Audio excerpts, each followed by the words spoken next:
샬롬, 하나님의 지혜대로 삶을 살고 계십니까? 참 지혜 되시는 예수 그리스도와 오늘도 동행하시기를 주님의 이름으로 축복합니다. 오늘 말씀은 잠언 11장 말씀 되겠습니다. 제11장 속이는 저울은 여호와께서 미워하시나 공평한 주는 그가 기뻐하시느니라. 교만이 오면 욕도 오거니와 겸손한 자에게는 지혜가 있느니라. 정직한 자의 성실은 자기를 인도하거니와 사악한 자의 패역은 자기를 망하게 하느니라. 재물은 진노하시는 날에 무익하나 공의는 죽음에서 건지느니라. 완전한 자의 공의는 자기의 길을 곧게 하려니와 악한 자는 자기의 악으로 말미암아 넘어지리라. 정직한 자의 공의는 자기를 건지려니와 사악한 자는 자기의 악에 잡히리라. 악인은 죽을 때 그 소망이 끊어지나니 불의의 소망이 없어지느니라. 의인은 환난에서 구원을 얻으나 악인은 자기의 길로 가느니라. 악인은 입으로 그의 이웃을 망하게 하여도 의인은 그의 지식으로 말미암아 구원을 얻느니라. 의인이 형통하면 성읍이 즐거워하고 악인이 패망하면 기뻐 외치느니라. 성읍은 정직한 자의 축복으로 인하여 진흥하고 악한 자의 입으로 말미암아 무너지느니라. 지혜 없는 자는 그의 이웃을 멸시하나 명철한 자는 잠잠하느니라. 두루 다니며 한담하는 자는 남의 비밀을 누설하나 마음이 신실한 자는 그런 것을 숨기느니라. 지략이 없으면 백성이 망하여도 지략이 많으면 평안을 누리느니라. 타인을 위하여 보증이 되는 자는 손해를 당하여도 보증이 되기를 싫어하는 자는 평안하니라. 유덕한 여자는 존영을 얻고 근면한 남자는 재물을 얻느니라. 인자한 자는 자기의 영혼을 이롭게 하고 잔인한 자는 자기의 몸을 해롭게 하느니라. 악인의 삭은 허무하되 공의를 뿌린 자의 상은 확실하니라. 공의를 굳게 지키는 자는 생명에 이르고 악을 따르는 자는 사망에 이르느니라. 마음이 굽은 자는 여호와께 미움을 받아도 행위가 온전한 자는 그의 기뻐하심을 받느니라. 악인은 피차 손을 잡을지라도 벌을 면하지 못할 것이나 의인의 자손은 구원을 얻으리라. 아름다운 여인이 삼가지 아니하는 것은 마치 돼지코의 금고리 같으니라. 의인의 소원은 오직 선하나 악인의 소망은 진노를 이루느니라. 흩어 구제하여도 더욱 부하게 되는 일이 있나니 과도히 아껴도 가난하게 될 뿐이니라. 구제를 좋아하는 자는 풍족하여질 것이요 남을 윤택하게 하는 자는 자기도 윤택하여지리라. 곡식을 내놓지 아니하는 자는 백성에게 저주를 받을 것이나 파는 자는 그의 머리에 복이 임하리라. 선을 간절히 구하는 자는 은총을 얻으려니와 악을 더듬어 찾는 자에게는 악이 임하리라. 자기의 재물을 의지하는 자는 패망하려니와 의인은 푸른 잎사귀 같아서 번성하리라. 자기 집을 해롭게 하는 자의 소득은 바람이라. 미련한 자는 마음이 지혜로운 자의 종이 되리라.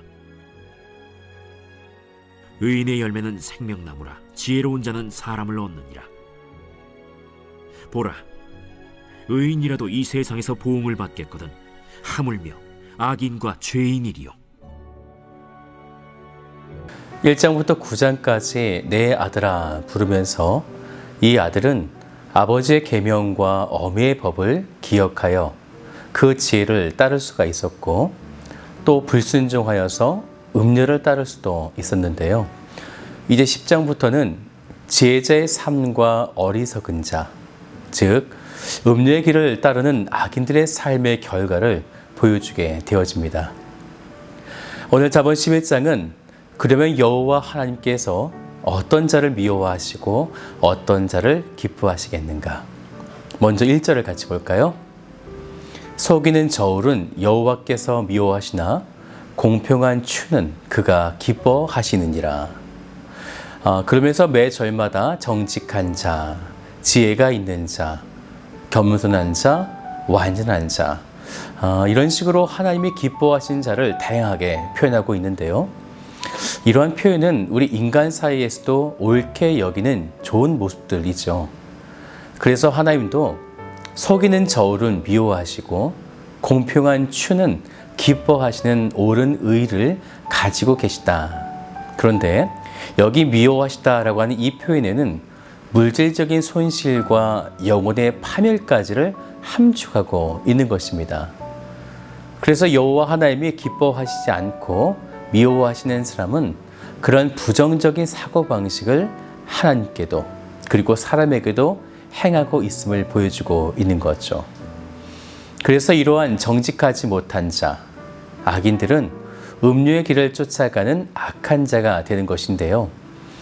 지금 우리가 함께 보고 있는 이 잠언 11장에서는 이제 하나님이 기뻐하시는 자와 미워하시는 자가 어떻게 되는지 4절부터 8절까지 먼저 보여주고 있습니다. 4절을 같이 볼까요? 재물은 진노하시는 날에 무익하나 공의는 죽음에서 건지느니라. 재물과 공의를 대조하고 있어요. 조금 다르게 표현하면 재물이 곧 악함과 같은 표현으로 쓰고 있는 거죠. 그래서 재물은 진노하시는 심판대에 아무런 구원을 주지 못하는 무익한 존재이지만 공의, 즉 하나님의 한 의이신 예수 그리스도의 십자가의 사랑은 죽음에서 우리를 건져내신다라는 것입니다. 간단한 예를 좀 들어볼까요? 우리가 배를 타고 가는데 그 배에 1,000억 원을 싣고 여행을 가는 거예요. 그런데 배가 침수돼서 잠기어서 이제 곧 죽게 되었을 때에 과연 이 돈이 나를 구원할 수 있겠는가? 개인의 종말 때를 상상해 보아도 너무나 무익한 거죠. 아무런 도움이 되지 않습니다. 그러면 이 공의, 하나님의 한 의이신 예수 그리스도의 십자가의 그 선포가 그 길을 따는 의인들에게 어떤 영향을 주겠는가? 그 다음 5절을 같이 보죠. 완전한 자의 공의는 자기의 길을 곧게 가려니와. 여기서 완전한 자의 의미는 신앙적으로나 도덕적으로 완성되고 올바르고 그리고 책망할 데 없는 그런 자를 말하고 있는데요. 그런 자가 그의 길을 곧게 가게 되어진다라는 거예요. 이 곧다라는 말은 평탄하다, 똑바로 보다라는 의미가 되어집니다. 그런데 아울러서요, 이 곧다라는 표현은 또 다른 의미가 있는데 기쁘다, 번영하다라는 뜻도 있습니다. 하나님이 기뻐하시는 그 공의를 따라가는 자, 그래서 예수 그리스도의 십자가의 사랑으로 완전한 자가 된 우리들은 그 걸어가는 길마다 다 곧다, 평탄하며 기쁘며 번영을 누리는 축복된 인생이 되어진다라는 것입니다. 오늘 그 길들을 걸어가고 계십니까? 분명 그러리라 믿습니다. 이렇게나 좋은 공의의 길이 있는데 그에 반해서 악한 자, 교만한 자, 어리석은 자, 지혜 없는 자는 이런 길을 가지 않게 됨으로써 5절 뒷부분을 보세요. 악한 자는 자기의 악으로 말미암아 넘어지리라. 반대의 인생을 살게 되는 거죠. 평탄하고 곧게 걸어가는 것이 아니라 넘어지게 된다. 곧 이 의미는 파멸케 된다. 이것을 말하고 있는 거예요. 이 잠언의 말씀에는 이렇게 인생이 파멸로 치닫는 넘어진 그 재물이나 또한 건강이나 환경의 호불호가 있는 것이 아니라 그에게 하나님의 공의가 있는가. 그래서 그 공의가 가르쳐 주는 대로 삶의 방식도 이러한 성화된 삶으로서 의로운가. 여기에 달려있다라는 거죠. 그러면 당연히 의인과 악인은 분명해지죠. 의인은 영원한 구원을 얻게 되겠지만 악인은 7절을 보면 악인은 죽을 때에 그 소망이 끊어지나니 불의의 소망이 없어지는지라. 곧 파멸하게 된다라는 것입니다. 그러면 이러한 의인과 악인의 인생이 나의 가족과 주변 이웃들에게 어떠한 영향을 주겠는가? 9절을 볼까요? 악인은 입으로 그의 이웃을 망하게 하여도 의인은 그의 지식으로 말미암아 구원을 얻느니라. 악인은요, 자기만 망하지 않고 이웃도 망하게 하는데 11절도 보면요, 성읍은 하면서 악한 자의 입으로 말미암아 무너지느니라. 하나님의 의를 따르는 자들은 자기만 구원을 얻는 것이 아니라 나와 이웃들까지 잘되게 하지만, 악인들은 나도 망하고 상대도 망하고 내 주변에 있는 모든 것을 다 망하게 만든다라는 것입니다. 너무 당연하지 않습니까? 그러면 지금 우리는 어떤 인생을 살아가고 있는 것일까요? 내가 축복의 통로가 되어서 나를 통해 이웃이 살고 나를 통해 이웃이 행복해지고 있는가? 아니면 나 때문에 이웃이 불편하고 불행하고 나 때문에 다툼과 분열들이 혹시나 일어나고 있는가? 지금 우리들은 어디에 서 있는 걸까요? 그래서 19절 말씀을 보면 잠언 11장의 결론을 우리에게 전해주고 있습니다. 공의를 굳게 지키는 자는 생명에 이르고 악을 따르는 자는 사망에 이르느니라. 사랑하는 여러분, 하나님의 공의, 예수 그리스도의 십자가의 사랑을 받아서 하나님 앞에 의롭게 된 의인들은 결국 생명에 그 존재하는 인생을 살게 되어지지만, 이것은 이 땅의 삶도 영원한 삶에서도 생명력이 있다, 이것을 이야기하는 거죠.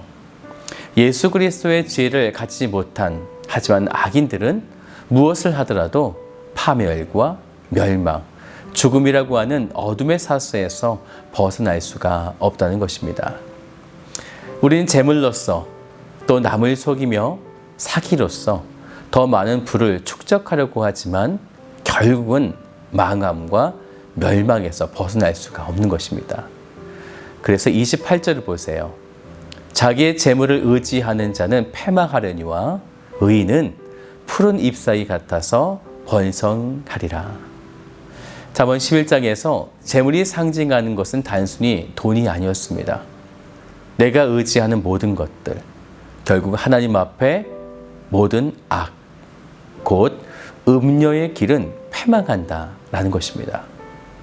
사랑하는 여러분, 하나님이 주시는 우리가 생각해도 너무나 아름다운 복과 충만한, 그리고 푸른 잎사귀가 번성하고 생명나무 가시를 날마다 먹게 되는 은혜가 하늘나라에서도 그리고 이 땅에서도 가득하게 누리시는 복된 성도가 되시기를 주님의 이름으로 축복합니다.